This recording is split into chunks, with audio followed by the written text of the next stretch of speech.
Welcome, Michelle. Hello, how are you today, Phil? I'm doing great. Allow me to introduce you.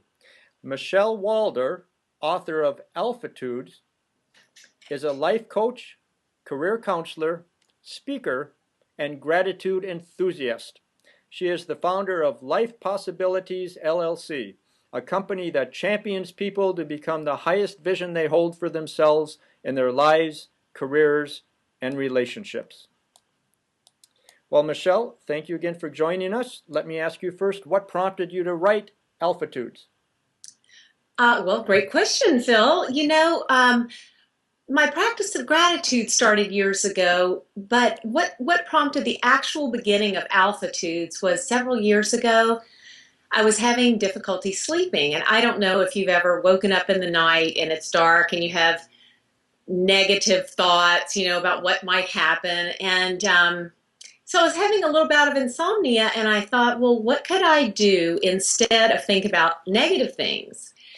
And it occurred to me to start counting my blessings. So I started thinking of things, but there was no real system.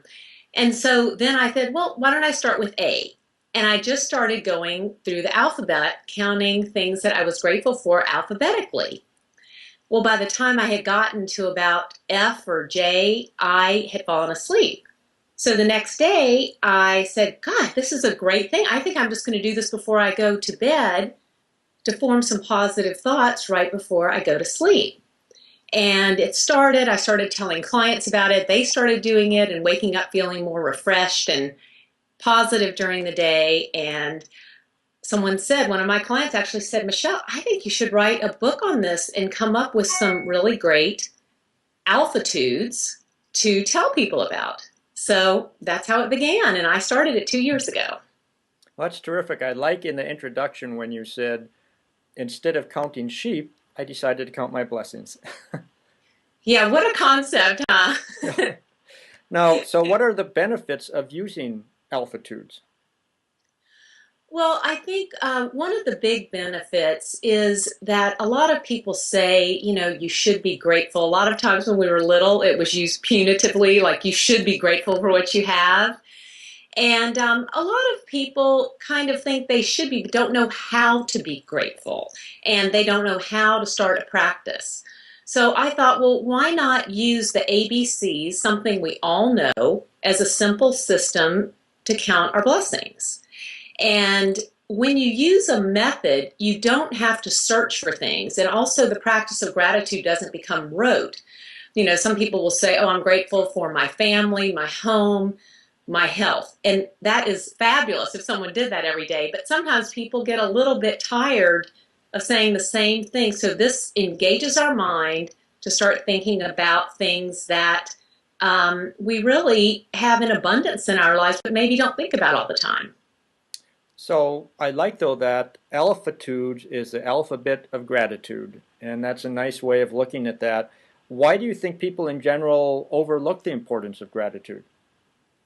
Well, I think as a society that we have so much in our country, especially in the United States, and it's easy to look at what we want more of because we're all striving to all the signs: be a millionaire, do this, make your life better.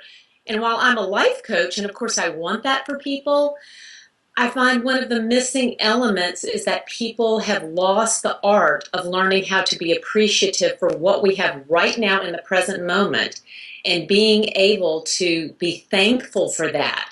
And from that place of true gratefulness, being able to, want more for themselves, but not being unhappy while striving for something else. There's so much right here, right now.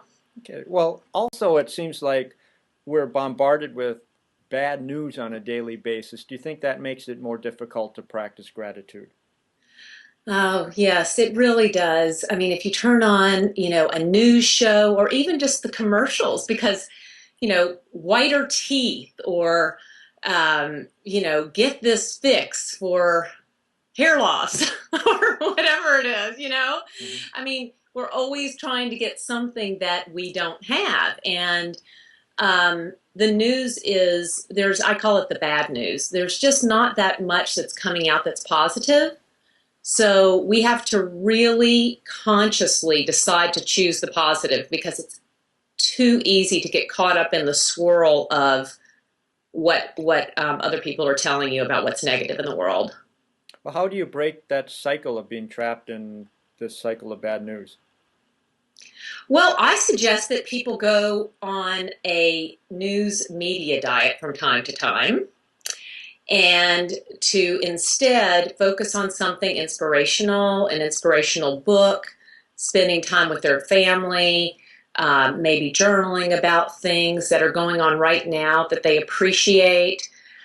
Anything just to get out of the cycle of turning on the tube and being inundated, where we feel extremely powerless by what's going on, but we're soaking it up subconsciously all the time. Okay, good idea. Works for me.